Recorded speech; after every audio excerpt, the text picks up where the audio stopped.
Hey everyone, I hope you had a great day. Today we are looking at some new malicious compliance stories. Let me know what you think about them. The first story is called One Thing at a Time. This story is from a food service job that I no longer work at. I absolutely loved it at the time and was pretty good at it. But I ended up quitting due to some issues with the general manager.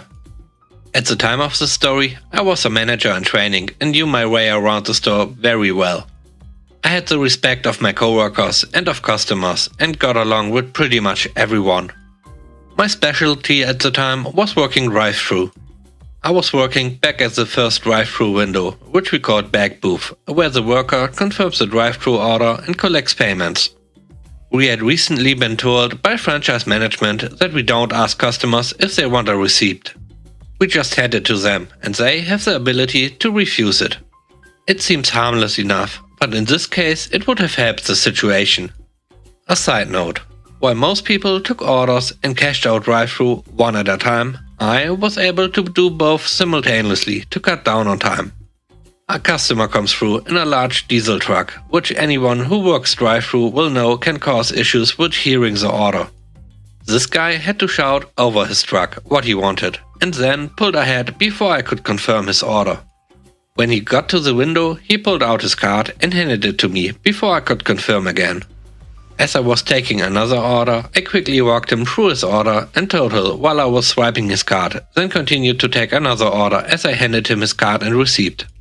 He grabbed the card, but not the receipt, and continued to the next window. As this was common, I simply threw away the receipt to prevent clutter.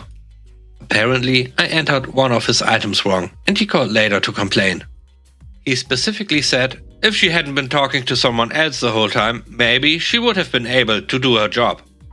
My manager, who knew how I worked and placed me in back booth for that reason, came back and let me explain the situation to him before judging. He then said, "How about you try and do things one at a time? That way you won't have any more complaints." A few things to note. We all got complaints for stupid reasons, because we can do things perfectly and still be wrong, because that's what people do. Our company takes drive-thru times very seriously.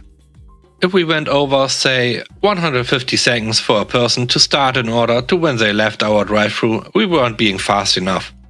My manager knew both of those things and placed me in back booth because I could do exactly that. I was able to multitask with little to no error and therefore extremely decreased our drive-thru times. But you know what? I said fine. I wasn't going to argue during a busy weekend lunch period, so I just did as he said. I would take an order, then confirm and complete the order at my window one at a time, without any crossover. Our times tanked. We went from a happy 150 to 160 to over 400 in like 10 minutes. People began complaining left and right that their food was cold, they waited too long, why did they have to be parked for a 2-item order, and so on. And once the times tank, it's nearly impossible to get them back up for a good 4 or 5 hours, especially on the weekends. My manager came back and looked at me. I maintained eye contact with him as I took a large order, then felt him watch me as I carefully went over an even larger order at my window to confirm and pay.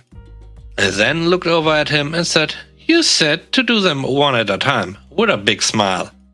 Him, being a guy with a great sense of humor, just laughed and told me to shut up and do my job. The times went down pretty quickly after that.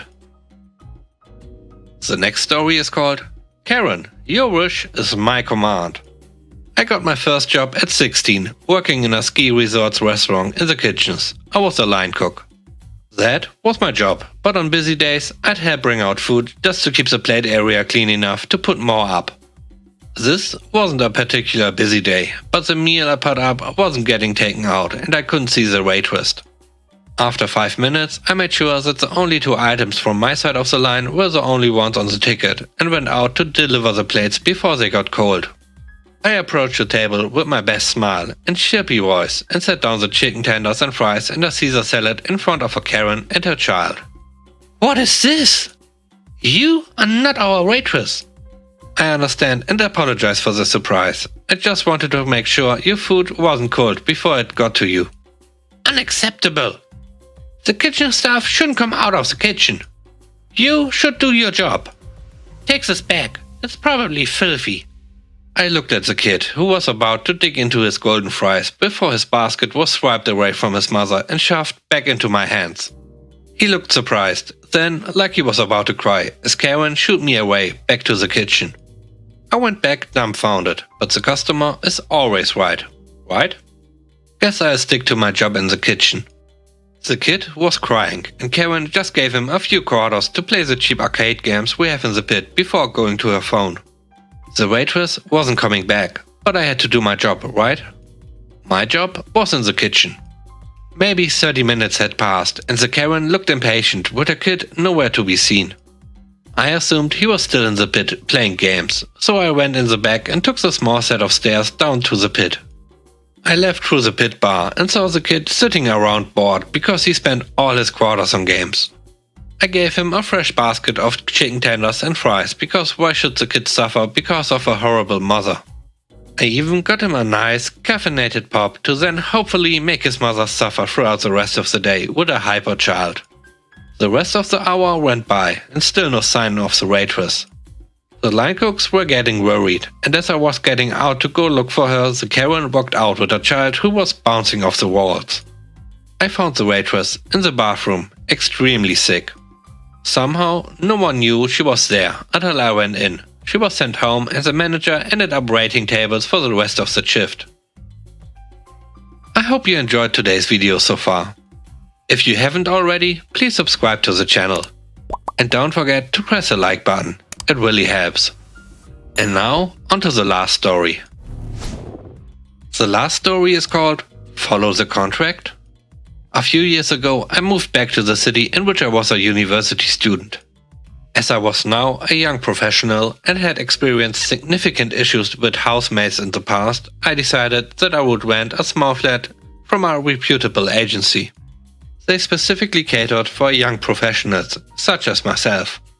I went and viewed the property, which was quite messy and needed to have a few things addressed. But tenants were still living in the property. And the agency assured me that between tenants the landlord would clean the property and resolve any small issue prior to moving in. So I happily signed a contract and wrote a check for the deposit and the first month of rent. 2 months later, I moved into the property and was welcomed with many issues. It was very clear that two things had occurred here. The first being that the previous tenants had done a bit of a number on the property. That they had not respected the property and had left quite a lot of damage in their wake. They did not even have the decency to empty the place of their contents and at bare minimum take the rubbish out before leaving.